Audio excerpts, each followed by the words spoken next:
ಅಡುಗೆ ಅನಿಲ ಸಿಲಿಂಡರ್ ಬೆಲೆ ಏರಿಕೆ ಖಂಡಿಸಿ ಪ್ರತಿಭಟನೆ. ಅಡುಗೆ ಅನಿಲ ಸಿಲಿಂಡರ್ ಬೆಲೆ ಏರಿಕೆ ಖಂಡಿಸಿ ಚಿಕ್ಕಬಳ್ಳಾಪುರದಲ್ಲಿ ಕಾಂಗ್ರೆಸ್ ಪಕ್ಷದ ವತಿಯಿಂದ ಬೃಹತ್ ಪ್ರತಿಭಟನಾ ಮೆರವಣಿಗೆ ನಡೆಸಲಾಯಿತು.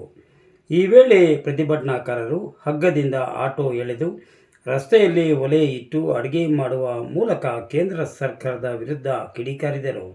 ಈ ಸಂದರ್ಭದಲ್ಲಿ ಮಾತನಾಡಿದ ಜಿಲ್ಲಾ ಕಾಂಗ್ರೆಸ್ ಪಕ್ಷದ ಅಧ್ಯಕ್ಷ ಕೇಶವರೆಡ್ಡಿ ಅವರು, ಕೇಂದ್ರ ಸರ್ಕಾರ ಪದೇ ಪದೇ ಇಂಧನ ಬೆಲೆಗಳನ್ನು ಏರಿಸುವ ಮೂಲಕ ಮಧ್ಯಮ ವರ್ಗ ಮತ್ತು ಬಡವರ ಮೇಲೆ ಭಾರೀ ಹೊರೆ ಹಾಕುತ್ತಿದೆ ಎಂದು ಆರೋಪಿಸಿದರು. ಪ್ರತಿಭಟನೆಯಲ್ಲಿ ಮುಖಂಡರಾದ ಅಡ್ಗಲ್ ಶ್ರೀಧರ್, ಯಲವಳ್ಳಿ ರಮೇಶ್, ಮಂಗಳಾ ಪ್ರಕಾಶ್ ಸೇರಿದಂತೆ ಮತ್ತಿತರರು ಉಪಸ್ಥಿತರಿದ್ದರು. RK spot news bureau, Chikkaballapur.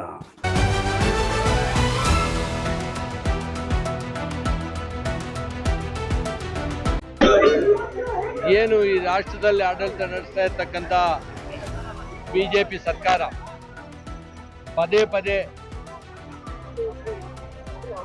Gas ದರ, ಪೆಟ್ರೋಲ್ ದರ, ಡೀಸೆಲ್ ದರ, ಗೊಬ್ಬರದ ದರ ಹೆಚ್ಚಿಗೆ ಮಾಡಿ ಇವತ್ತು ರೈತರಿಗೆ, ಕೂಲಿ ಕಾರ್ಮಿಕರಿಗೆ, ಕಟ್ಟಡ ಕಾರ್ಮಿಕರಿಗೆ ಎಲ್ರಿಗೂ ಹೊಡೆತವನ್ನು ಮಾಡುವಂಥ ಕೆಲಸ ಇವತ್ತು ಬಿಜೆಪಿ ಮಾಡ್ತಾ ಇದೆ. ಹಿಂದೆ